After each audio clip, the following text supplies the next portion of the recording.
Европейският политехнически университет е единственият частен англоязичен технически университет в България. Мисията на университета е да бъде център на взаимодействие на модерно обучение, научни изследвания и бизнес.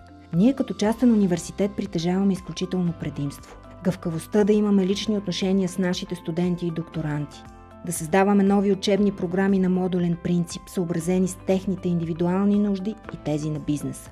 Ние предлагаме както дистанционно, така и проектно ориентирано обучение, в което студентите работят по задания от бизнеса с възможност за реализация на продукт.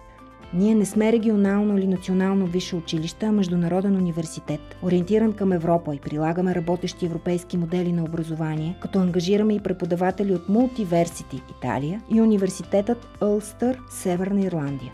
Пряк резултат от създадените контакти е обогатяването на научно-техническата база на университета с дарена апаратура от Италия и Северна Ирландия. Изградената съвместно с NXP Semiconductors Дания лаборатория по системи за радиочестотна идентификация. Изградената лаборатория съвместно с американския производител на микропроцесорна техника Zilog. Европейския политехнически университет насърчава прякото участие на местния бизнес в обучителния и научно-изследователския процес, Камара на строителите в България и други. Съвместно с университета е реализиран проект Безконтактен интелигентен МЕМС, пиезорезистивен датчик Космос в европейска рамкова програма Тетраком Грант. Гореща новина е привличането на Европейски политехнически университет към мегапроект с национално значение Сапарева баня Кюстендил България с широка институционална подкрепа и бюджет от над 1 милиард и 200 милиона лева, финансирани от международен консорциум.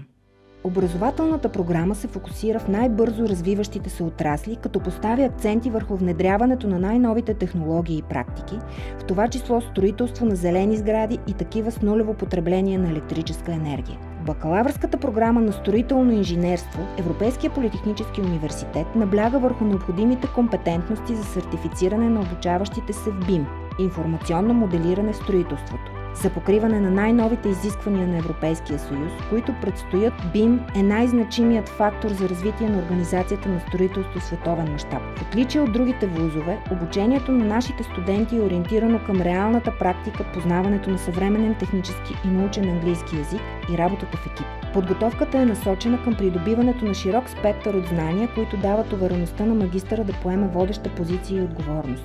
Нашите завършили студенти са успешно реализирани в строителни фирми и консултантски компании – Китай, Дубай, Норвегия, Гърция и още 10 други страни. В България те работят в общинската администрация, включително и в община Перник.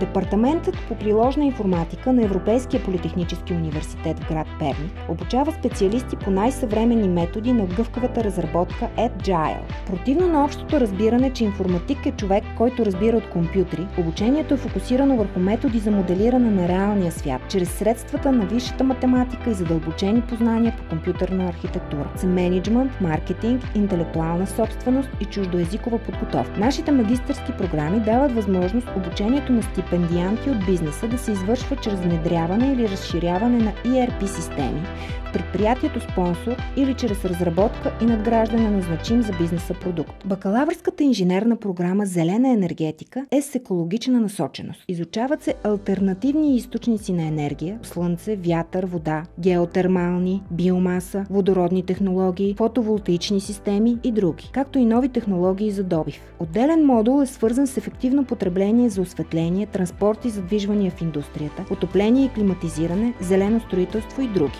Целта на специалността е създаването на високо квалифицирани инженери, компетентни и по европейските стандарти и тенденции. На студентите се предлага и семестър обучение в чужбина, както и включване в изследователски проекти. Европейският политехнически университет е в процес на акредитация на нова специалност – инженерен дизайн. Разпространено е схващането, че инженерният дизайн е опаковка, но това не е вярно. Чрез тази всеобхватна дисциплина се създава собствената стойност на всеки продукт. Логика на форма.